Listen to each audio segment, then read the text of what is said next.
Hey everyone, thanks for tuning in. This is Eddie Campos with Remax Preferred Associates, and this is Coffee with Eddie. And this is my friend from Washington Local Schools, my old stomping grounds, Kadee Anstadt. Kadee, thanks for joining us. Good to be here. So school superintendents have got to be the busiest people these days. I'm assuming that you're no different because you're always busy. Let's start from the beginning. We spoke back in, I think, April or May, when we were in the middle of COVID. We were trying to get out of school. We had just had graduation. Now we're heading back into school. How have things started for you guys? So we started what we called our slow roll. So our slow roll included our kids coming back remotely. And then a little bit of a curveball for us. We knew that some families would not be comfortable with their kids coming back at all. So we opened a little thing called Panther Virtual Academy, thinking that, 50, 100, 150 kids might say, you know what, I'm going to be more comfortable at home. I've got a sick family member or I'm immune compromised, so I'm just going to stay home. 1,700 students later, it is the biggest school currently in our district. Yes, 1,700 kids going virtually. Yes, and so they committed to a full year of virtual instruction. And obviously, we had not done anything virtually on that scale before. So we used the same model that the Springfields and Perrysburg, we used kind of the same model. But, anything that's that large was a little bit challenging initially to get off the ground. But we have a great person running it, and he's doing a nice job. And then we moved teachers because our class sizes obviously got smaller. Mm-hmm. And then we also had some teachers that really their typical assignment just isn't possible during COVID. So we moved some of those teachers into Panther Virtual Academy to support our virtual learners. And that's been a little bit, honestly, I think we're rolling now. It was a little bit of a bumpy start, as you can imagine. Like if you started a brand new school district, I keep telling Brian, who's running this virtual academy, you're really running Eastwood schools right now because that is how many kids they have. So congratulations, you're actually a superintendent. So let's put that in perspective. 1,700 kids out of how many total? Out of 7,000. Wow. So about 23, 24, 25, depending on the day, 25% of our kids have just chosen to sit out the year, not academically, but just not attend in person. So we've had, it's interesting because we said you had to sign up for a year and people were really upset with that, but we were committing teachers to it.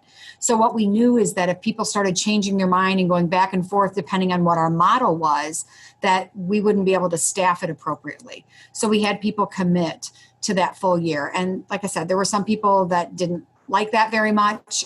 There have been a few cases where we've moved people one way or the other. When we announced that we were coming back with our elementary students, K through 6, 4 days a week, we had about another 80 or 90 families say, we're not coming back. We're not comfortable with that. We thought you'd come back in a hybrid, and now we're not comfortable. So they've moved over to Panther Virtual.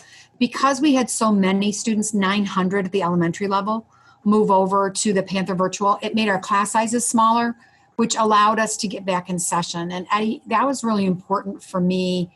We've got students that aren't fed, that don't have eyes on them, that school is their safe place. It's their refuge. It's the place where they can count on someone keeping an eye on them all day. Mm-hmm. And as the stories, and you've heard the stories and read the stories, but as the stories started to roll in over those weeks in August, we knew that we had to do everything in our power to get back in session. So when our class sizes got down to that 18 to 20, it wasn't a matter of seeing kids 2 days a week. We knew we had to try for something bigger. And so our kids are here 4 days a week. Wednesday's kind of our deep breath day. Kind of midweek, we take a deep breath. Teachers have a little time to catch their breath, get caught up.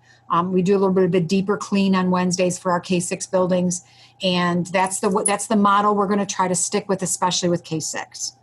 So when you talk about kids that are on meal plans, mm-hmm. So how is that now being handled as far as their meal plans, as far as kids that are eating within the school that decided to go back to school? How's that being handled? I'm glad you asked because I have some really exciting news to share. So our students that are in school all qualify for free breakfast and lunch right now. Through the USDA, they extended our summer feeding program, which allows us to feed every child free every day.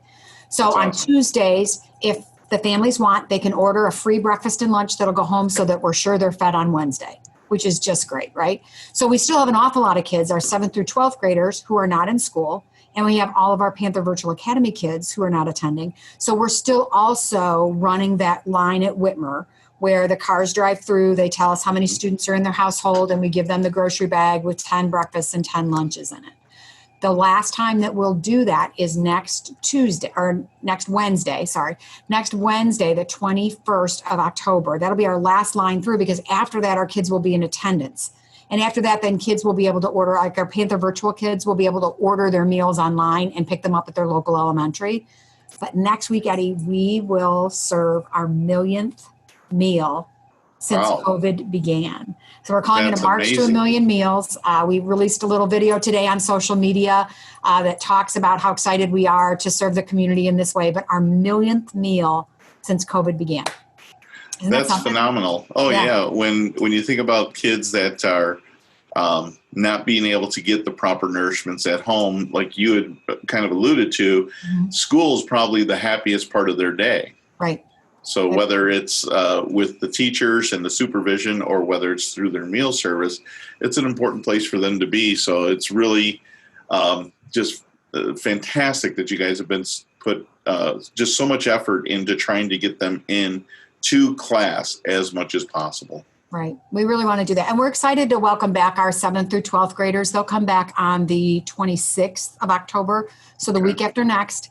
They'll be back and they'll come back in a hybrid. Our buildings there are still really big. They're bigger kids. They can manage their online learning a little bit. We don't have to have a babysitter at home for a 9th grader, so that's good. So they can manage their online presence a little bit. So they'll come to school either in a blue group or a gold group, so a Monday, Thursday group or a Tuesday, Friday group. Wednesdays will be remote. Their teachers will still meet with them online in kind of a compressed schedule. So they'll still be able to see their kids 3 days a week, 2 in person and 1 virtually. And I think that's another way that we can maybe roll back it. It's like, I call it slow roll 2.0. So our kids are still slow rolling back in, and we're making sure that our procedures, everything is different. One-way hallways, up the right side. We actually have traffic circles in the hallways now. So that's good news for those of you that live in a community with a traffic circle. Our kids will know how to navigate them because they're doing them in the hallways. So when it comes to the virtual academy, is that done through a separate program, or is it done with existing teachers with a camera in class? So it's done with existing teachers, but through a separate program. So it's the NOVA program, which is a virtual academy program with online curriculum. And like I said, Springfield's been using it for a few years. We were already looking at it because we have, every year you have some students that get into a situation where they might not be able to attend classes. They go through a severe illness. Maybe they have a family member that gets transferred militarily or in a job, but they want to finish the year with us. So we were already looking at this NOVA program for online credit and for classes. And Springfield, like I said, has used it pretty successfully. So we were already engaged in conversation with them. What we didn't expect was to give them 1,700 new students. Yeah, so, I bet. That was a little bit of a surprise for all of us. Kadee, thanks for spending some time with us, and thanks for tuning in to us on Coffee with Eddie. We'll talk to you next month. Bye-bye. Stay well.